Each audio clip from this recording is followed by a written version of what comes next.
Men believe they are choosing freely, yet many of their choices are already decided before they act. In this video, we expose the psychological tactics that quietly steer men's decisions, drain their power, and bind them emotionally, without them ever realizing it.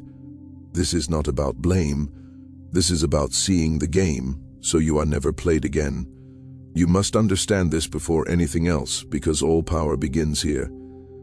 Men are taught that control is loud, that it demands strength, pressure, dominance. But history laughs at this idea. Kingdoms were not ruled by the strongest swords, but by the sharpest understanding of perception. The same law governs relationships, influence, and desire. Force creates resistance. Perception creates consent. The secret is not to command a man's actions, but to shape how he interprets reality. Once perception is guided, behavior follows willingly.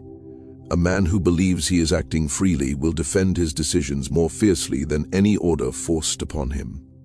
This is the most efficient form of control, because it never looks like control. Observe how perception works. What you believe about yourself determines how you respond to others. When your self-worth becomes tied to how someone reacts to you, their approval becomes power. No threat is needed, no demand is spoken. Control has already been established at the level of interpretation. Machiavelli warned that people judge more with their eyes than with their hands. What appears true is more influential than what is true. When a man perceives himself as valued, desired, or chosen, he invests more. When he perceives uncertainty, he questions himself. When he questions himself, he seeks reassurance. And the one who provides or withholds that reassurance controls the tempo of the relationship. This is why perception is never accidental. Tone, timing, attention, distance, and emotional response all shape how a man reads his own position. A delayed reply feels like loss of status. A sudden warmth feels like reward. Nothing is said, yet everything is communicated. The mind fills the silence with meaning. Once perception is altered, force becomes unnecessary. A man will work harder, give more, tolerate more, and justify it internally, because he believes the situation is his responsibility to manage. He tells himself he must improve, must prove, must adapt. He does not see control because it wears the mask of choice. This is the highest form of influence, when the subject believes obedience is self-direction, when compliance feels like desire, when surrender feels like decision. Power that announces itself invites rebellion. Power that hides inside perception becomes invisible, unquestioned, and absolute. Machiavelli understood that rulers who rely on fear alone must constantly reinforce it, but those who govern belief rule effortlessly. The same principle applies here. Whoever defines the meaning of attention, value, and approval defines the direction of the man who seeks them. Control is not seized, it is granted. And it is granted the moment perception replaces clarity, the moment emotion replaces reason, the moment a man stops asking what is happening and starts asking what it means about him. Power has never belonged to the loudest voice in the room. It belongs to the one who can move emotion without appearing to touch it. Physical authority demands obedience, but emotional leverage creates attachment. And attachment is far more obedient than fear. A man can resist orders, he can defy rules, he can walk away from threats, but he struggles to walk away from emotions he is invested in. The moment feeling enters the equation, logic weakens. Decisions stop being calculated and start being justified. This is where leverage is born. Emotional leverage works because it turns internal states into pressure. No one has to force a man to act when his own emotions are doing the work. Desire pushes him forward. Anxiety keeps him alert. Hope keeps him waiting. Fear of loss keeps him compliant.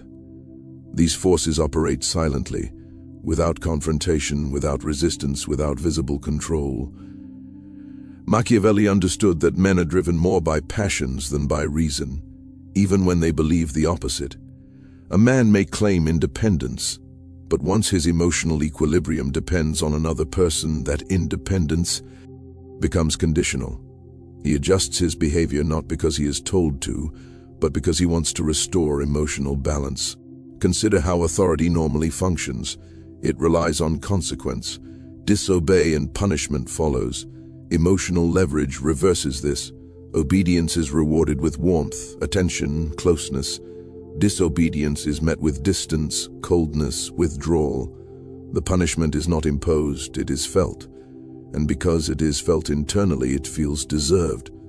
This is why emotional leverage is so effective. It does not threaten identity, it reshapes it.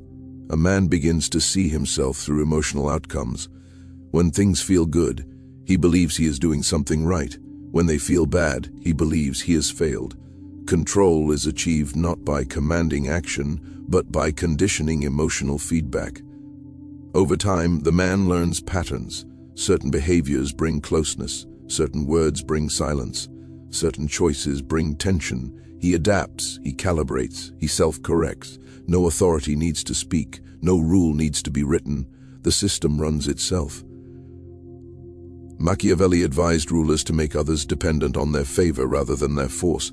Favor creates loyalty, fear creates escape plans, emotional leverage turns favor into currency. The man chases approval not because he is weak, but because his emotions have been trained to associate approval with stability.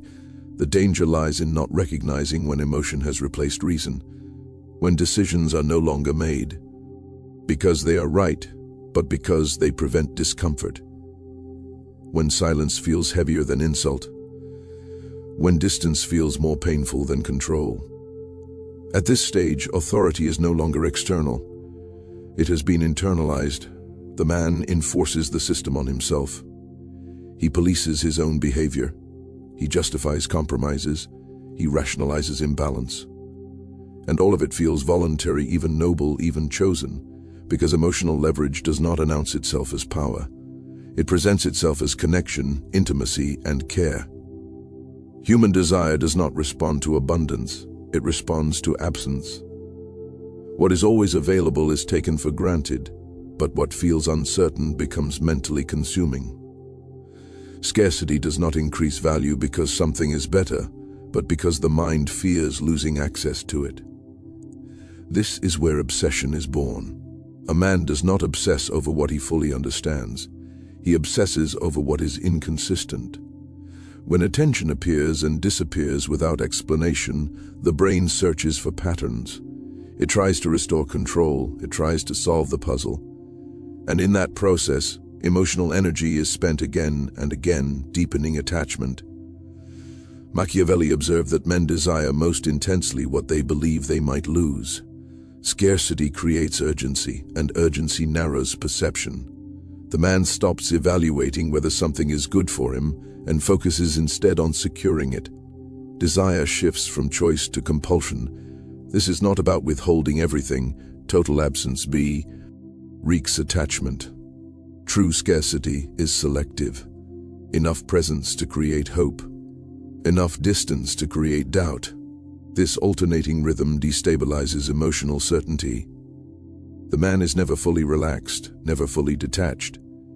He remains mentally engaged, replaying interactions, interpreting silence, assigning meaning to delays. The mind hates unresolved loops. When closure is denied, thought returns again and again to the source of uncertainty. Scarcity exploits this weakness. A delayed response feels heavier than rejection. Ambiguity feels more painful than clarity. The man fills the gap with self-questioning. Did I say something wrong? Did I misjudge my position? Should I try harder? As scarcity increases, so does perceived value. Attention becomes currency. Small gestures feel amplified. Minimal approval feels like reward. The man lowers standards without realizing it because the emotional payoff of rare validation feels disproportionately high. He becomes willing to tolerate imbalance in exchange for moments of relief. Machiavelli warned that hope is one of the strongest chains. Scarcity feeds hope just enough to keep it alive. Complete rejection ends the game. Complete availability ends interest. but uncertainty sustains pursuit.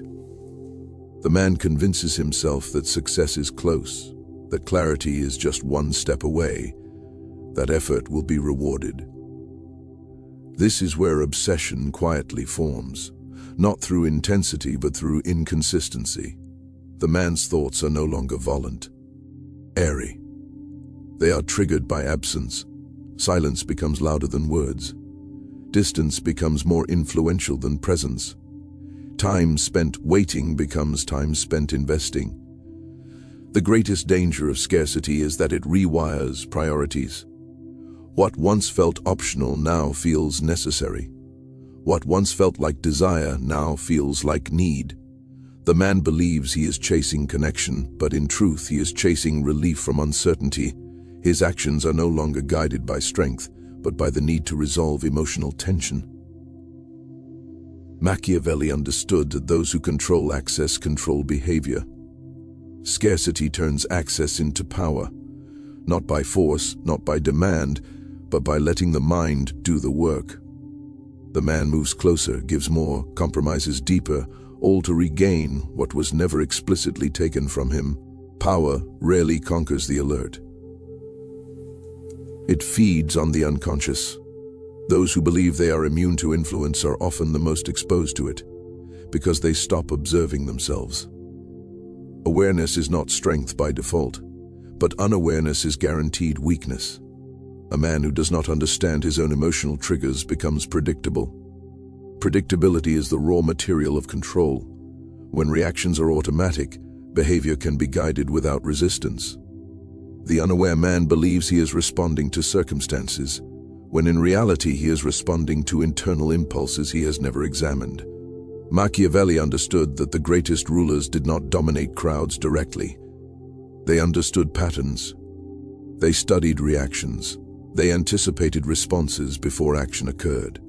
The same principle applies here. Once a man's desires, fears, and insecurities are known, influence no longer requires effort.